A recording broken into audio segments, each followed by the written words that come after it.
tell you about a society which had bigger masjids than you had, which had bigger scholars than you had, which had bigger darulooms than you had. This was Muslim Spain.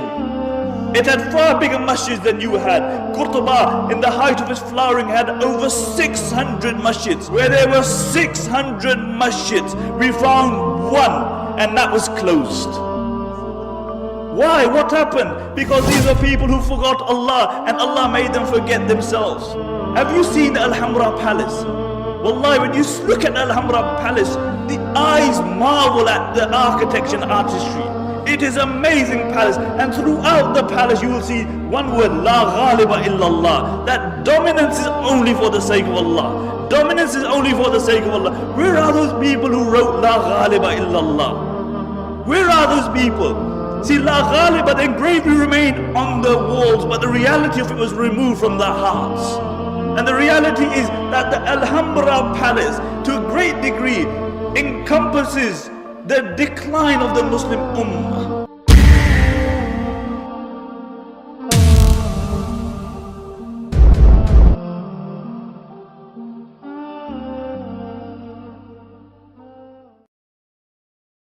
وَإِن تَتَوَلَّوْا يَسْتَبْدِلْ قَوْمًا غَيْرَكُمْ ثُمَّ لَا يَكُونُوا أَمْثَالَكُمْ.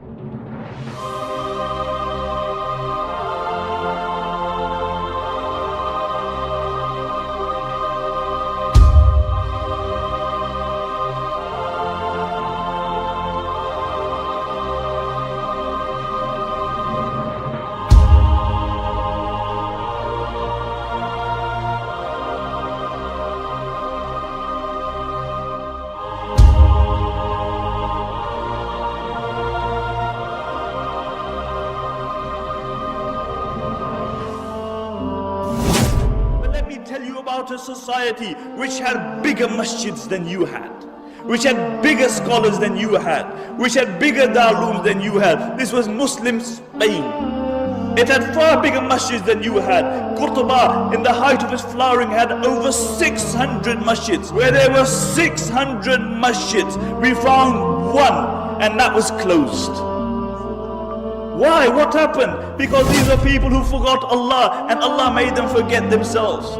And you look at the scholars of Spain. Who were the scholars of Spain? There were the likes of Ibn Hazm, there were the likes of Imam Qurtubi, there were the likes of Ibn Abdul Barr, there were the thinkers like Ibn Sina, Ibn Rushd. These were people who were the backbone of Islamic learning. There were no greater scholars than these in the history of Islam. And Andalus, Spain, was built on the model of Medina.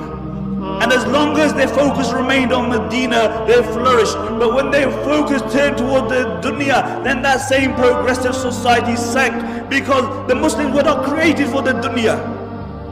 The Muslims were not created for the dunya. The Muslims were created for the hereafter. We are Abdullah. We are the slaves of Allah subhanahu wa ta'ala. And the highest status that we can reach is that we will remain the slaves of Allah subhanahu wa ta'ala. This very society, Spain, when their own people, their focus became the dunya, then every single person was concerned about himself. He was concerned about his own kursi. And the narrations mention that the rulers of Spain, what they would do, that the Muslims would actually make treaties with the Christians, and they would fight against their own Muslims. They would fight against their own Muslims. And really these were the Abu Righals of that time. And throughout history you will find Abu Righal. Do you know who Abu Righal was? Do you know who Abu Righal was? Abu Righal was a man who lived in Taif. And when Abraha, the Yemeni Christian governor, came to destroy the Kaaba, Abu Righal told him, look, I'll show you where the Kaaba is as long as you give me a few pounds. So Abraha agreed. When Abu Righal reached the outskirts of Makkah, he died.